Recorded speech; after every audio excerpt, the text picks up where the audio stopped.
Good morning everyone.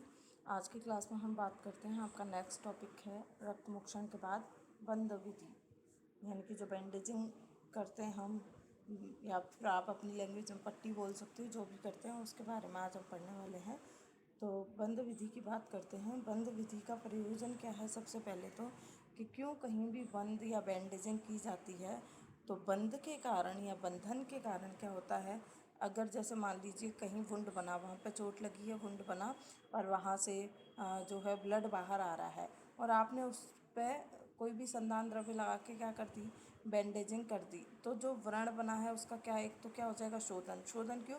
क्योंकि बाहर से धूल मिट्टी वगैरह कुछ भी नहीं जाएगा, ठीक है, और बाहर के एनवायरनमेंट के कांटेक्ट में नहीं रहेगा, अलग एनवायरनमेंट में रहेगा, जिसमें उसके लिए जो हीलिंग जो ड्रग्स हैं उसका यूज़ किया गया होगा।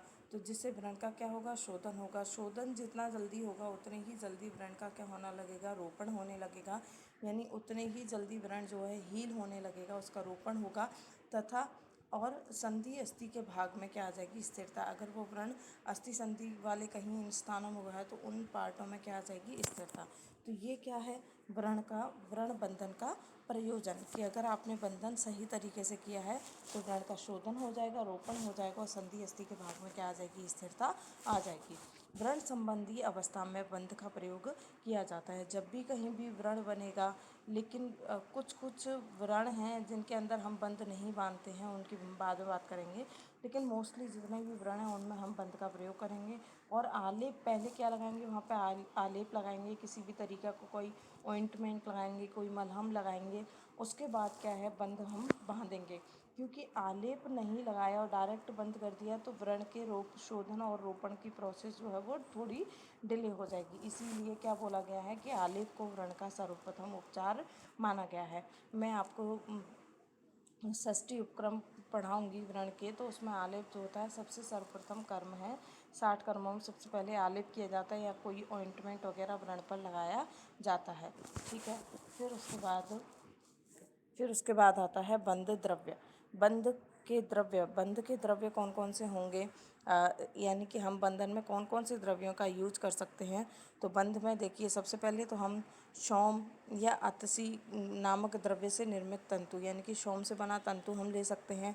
कार्पास कॉटन, भेड़ की ऊन, ठीक है, एक दकुल पत्र की शिराएं, हरिण आदि प्राणियों का चर्म, मूर्जपत्र, उदुम्बर आदि वृक्षों की अग्र त्वचा और तुम्बी का टुकड़ा, ये हम बंधन के अंदर यूज कर सकते हैं। पहले तो हमारे पास जो है बैंडेजेस वगैरह प्रॉपर नहीं हुआ करते थे, तो हम इन्हीं वस्तुओं का यूज़ करके बंधन किया करते थे, ठीक है। और क्या क्या ले सकते हो, विदल, बांस वृक्ष की स्ट्रिप ले सकते हैं, डोरी धागा ले सकते हैं, तूल फल ले सकते हैं, संतान का दूध की मलाई को कहते हैं, स्वर्ण रजत ताम्र लौह से बना हुआ कोई भी जो है आइटम ले सकते हैं। तो इन चीज़ों का यूज़ हम किस में यूज़ करते हैं, बंधन को बांधने के लिए करते हैं। तो इनमें से 2-4 नाम याद रख लीजिएगा। एक बार बहुत पहले 2 मार्क्स में ये क्वेश्चन पूछा गया था, तो 2-4 नाम आप इसमें से याद रख लेना कि हम कौन कौन से द्रव्य हैं वो बंधन में यूज़ कर रहे हैं। फिर उसके बाद आता है दोष के अनुसार बंध। ये टॉपिक थोड़ा ध्यान से सुनना, ये इंपॉर्टेंट है। दोषानुसार बंध में क्या है कि अगर जो व्रण है वो पित्तज है, वहाँ पित्त की अधिकता है, तो आपको क्या करना है कि अगर आप उस स्थान पर गाढ़ बंध बांधने वाले थे, बहुत टाइट बंध बांधने वाले थे, तो फिर आपको वहाँ पे गाढ़ ना बांध करके सम बांधना है। यानी कि व्रण पित्तज है और उस ऐसा स्थान है जहाँ पे अभी मैं स्थान बताऊंगी कौन से स्थानों पर गाढ़बंध, कौन से पे संबंध बचते हैं, कौन से पे शिथिल, हम स्थानों की बात करेंगे। लेकिन पित्तज व्रण ऐसे स्थान पर हुआ है जहाँ हम गाढ़बंध जनरली बांधते हैं। तो अगर वो व्रण पित्तज है तो आपको गाढ़बंध ना बांध करके कैसा बंध बांधना है, सम बांधना है।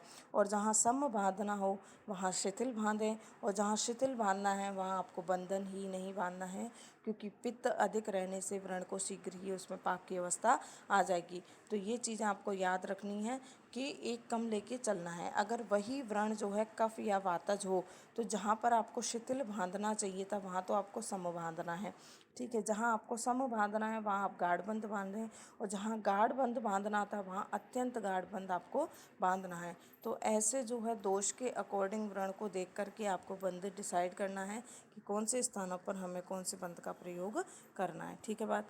फिर उसके बाद नेक्स्ट आता है, चरक ने जो है दो प्रकार के बंध बताए, एक तो वाम बताया, एक दक्षिण बताया। केवल इतना ही याद रखिएगा, चरक के अकॉर्डिंग बंधन के भेद कितने हैं, दो। ठीक है। फिर हम बात करते हैं कि व्रण के आयतन स्थान विशेष के अनुसार बंध जो होते हैं वो तीन प्रकार के होते हैं। यानी कि हम स्थान के अकॉर्डिंग बात करें तो बंध तीन प्रकार के होते हैं। जैसे मैंने अभी आपको बोला, मैं बताऊंगी कौन से स्थान पर आपको गाढ़ बांधना है, कौन से पर सम, कौन से पर शिथिल। तो देखिए, गाढ़ बंध कौन कौन से स्थानों पर बांधा जाता है। जो सॉलिड स्ट्रक्चर हैं, जो सॉलिड स्ट्रक्चर कौन कौन से हो गए, पूरा तो पेल्विक रीजन वाला पार्ट, नितंब, कुक्षी, कक्षा, वंक्षण, उरु और सिर, ये साले सॉलिड और हैवी स्ट्रक्चर हैं बॉडी के। तो इन स्थानों पर आपको गाढ़बंध बांधना है। सम कौन कौन से स्थानों पर बांधना है, जो जिनके अंदर थोड़ा बहुत जो है फैट हो, जैसे हस्तपाद हो गया, मुख हो गया, कर्ण है, कंठ है, वृषण है। वृषण पर गाढ़बंध नहीं बांध सकते। ठीक है। पृष्ठ है, पार्श्व है, उधर पर भी आप बहुत ज़्यादा गाढ़बंध नहीं बांध सकते क्योंकि उसके अंदर बहुत सारे ऑर्गन प्रेजेंट हैं अंदर। तो इन स्थानों पर आपको समबंध बांधना है, ये आपको याद करना पड़ेगा। क्वेश्चन आता है यहाँ से 2 मार्क्स में। तो गाढ़बंध कौन से स्थानों पर, नितंब, कुक्षी, कक्षा, वंक्षण, उरु, सिर पर। समबंध हाथ, पैर, मुख, कर्ण, कंठ, वृषण, पृष्ठ, पार्श्व, उदर, छाती पर। और शिथिल बंध आप कहाँ बांधोगे, नेत्र और संधि पर। क्योंकि आप सोच के देखिए, आंखों पर आप टाइट बंधन बांध सकते हो क्या, शिथिल ही बांधना पड़ेगा। थोड़ा उनका जो प्रोसेस है, अंदर जो मूवमेंट है पीपल का, उसमें आपको कोई भी बाधा नहीं पहुंचाने देनी है।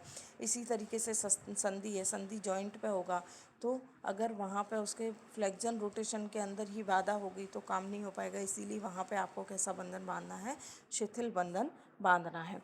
फिर ये तो थे स्थान के अकॉर्डिंग बंध के टाइप। अब आते हैं आकार के अकॉर्डिंग जो बंध होते हैं वो 14 प्रकार के होते हैं। तो अगर आपको ये कोटेशन याद हो जाए तो वेल एंड गुड, कोट या कोशिश कीजिएगा 2 बार में, 3 बार में, 5 बार में, जितनी भी बार में आपको याद हो पाता है आप ये कोटेशन याद करने की कोशिश कीजिएगा। 2 मार्क्स में आपसे आकार के अकॉर्डिंग 14 बंध के नाम पूछे जा सकते हैं। अलग अलग आप भूल जाओगे, कोटेशन आपको याद रहेगा तो आप इजीली लिख सकते हो। तो कौन कौन से हैं, तत्र, कोश, दाम, स्वास्तिक, अनुवेलित, मुतौली या प्रतौली एक ही है, मंडल, स्थगिका, यमक, खटवा, चीन, विबंध, वितान, गोफणा, पंचांगी, चेती, चतुर्दश बंध विशेषा। आचार्य सुश्रुत ने कितने बंध बताए हैं, 14 बताए हैं। लेकिन आचार्य जो भागवत हैं उन्होंने टोटल 15 बंध बताए हैं। उन्होंने 14 के साथ साथ एक अलग से उत्संगी बंध भी बताया है। तो आपको याद रखना है, उत्संगी बंध किसने बताया है, आचार्य भागवत ने बताया है।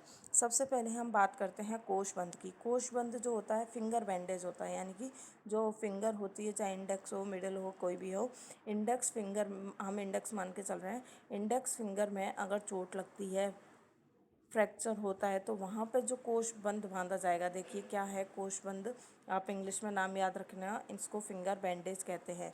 कहाँ बांधते हैं इसको, कोशम, अंगुष्ठ, अंगुली, परवसु, जितने भी फिंगर हैं, थंब हैं, उनके टिप्स पर जो बांधा जाता है उसको हम कोश बंध कहते हैं। कभी आपने देखा होगा चोट लग जाती है तो ऐसे ही नॉर्मल एक बैंडेज बांध देते हैं ना टिप पर, कोई सुई चुभ गई या कुछ हो गया, नाखून में लग गई, तो एक जो है बैंडेज मार्केट से ला के और उस पर बांध देते हैं, वो क्या है, कोश बंध है।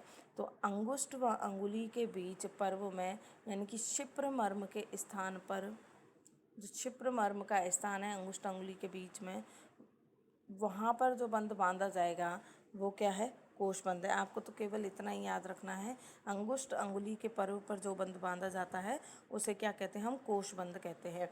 इसका नाम कोश क्यों पड़ा, क्योंकि इसमें रेशम के कीट के समान कोश की आकृति बनती है।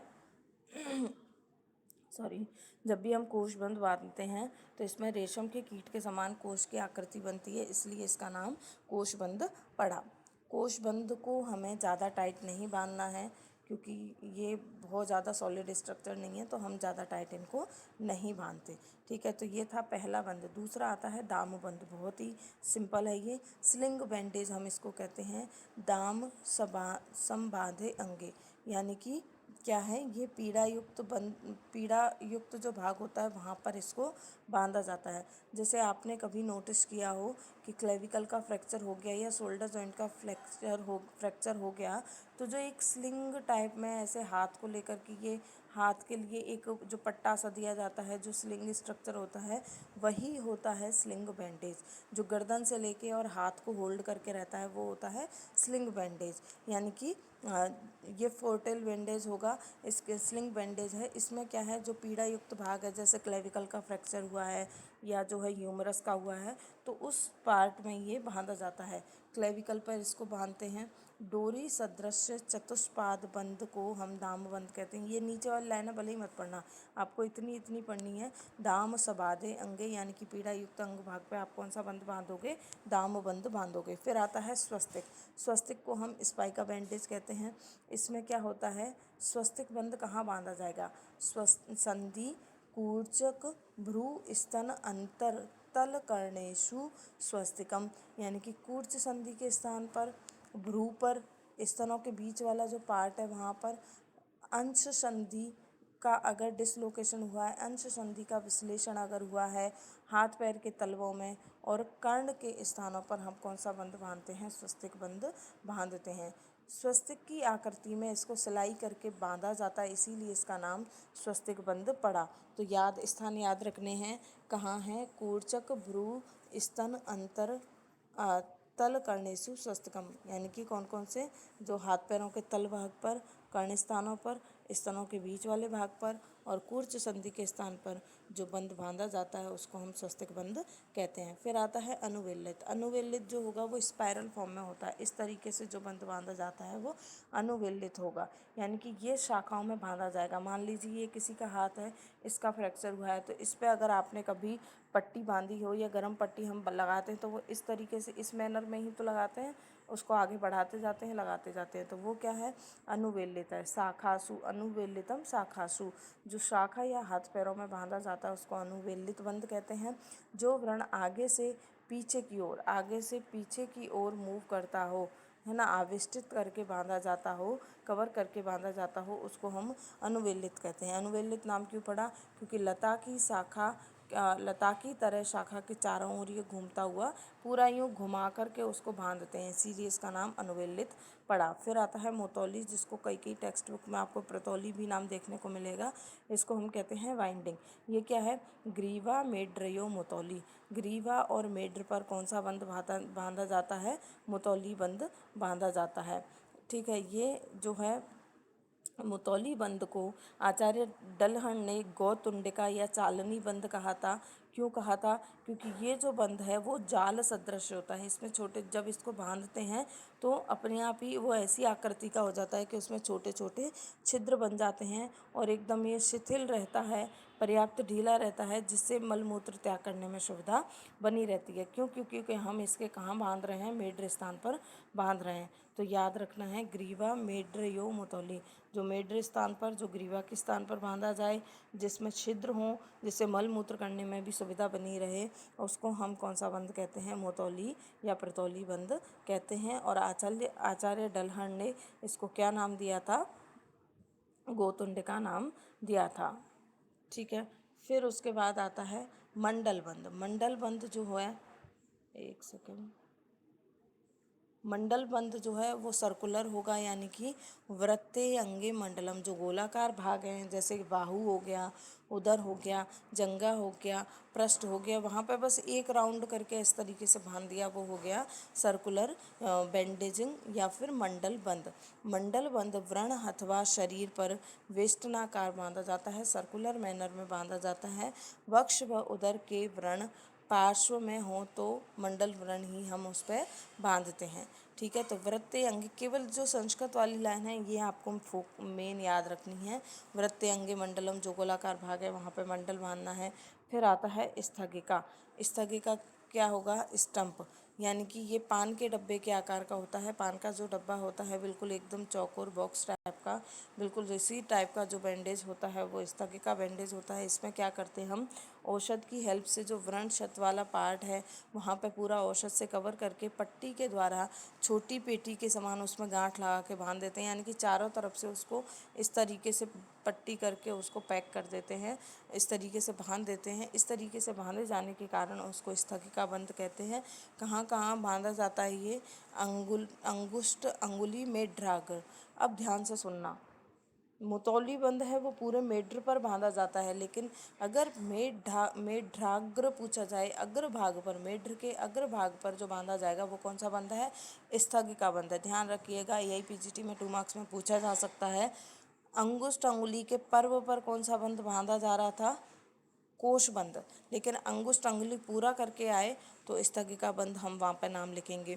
सुश्रुत ने मूत्र वृद्धि में द्रव निर्हरण के बाद, जब भी पूरा जलोदर में या मूत्र वृद्धि में पूरा द्रव निकाल लिया जाता है उसके बाद जो वहाँ पर बैंडेजिंग की जाएगी वो स्थगिका बंध ही होता है। तो याद रखना है, स्थान आपको याद रखने हैं। देखो, और बाकी फालतू बातें आपको याद रहे कोई बात नहीं, लेकिन आपको स्थान याद रखना चाहिए। अनुवेलित आपने कहाँ बांधा, कोश आपने कहाँ बांधा, मंडल कहाँ बांधा, दाम कहाँ बांधा, ये आपको स्थानों के नाम आने चाहिए। फिर आता है यमक। यमक जो होता है वो सिंगल बैंडेज फॉर 2 वुंड्स। दो, जैसे मान लो ये हाथ है, यहाँ पे एक घाव यहाँ हुआ, एक घाव यहाँ हुआ। अब यहाँ पे 2 अलग अलग पट्टी बांधने से अच्छा आप एक ही बैंडेज दोनों घावों के लिए यूज़ कर लीजिए। तो यहाँ पे single bandage for 2 wounds, 2 wound के लिए एक सिंगल बैंडेज का यूज़ करते हैं हम, तो उसे यमक बंध कहते हैं। तो यमल व्रणयोर यमकम, यानी कि 2 समीपवर्ती व्रणों पर हम कौन सा बंध बांधेंगे? यमक बंध बांधेंगे। 2 व्रणों के मध्य मंडलाकार बंध बांधने 2 व्रणों के मध्य जो मंडलाकार बंध बांधा जाता है उसी को हम क्या कहते हैं? यमक बंध कहते हैं। फिर आता है खटवा। खटवा के अंदर 4 टेल बैंडेज होता है।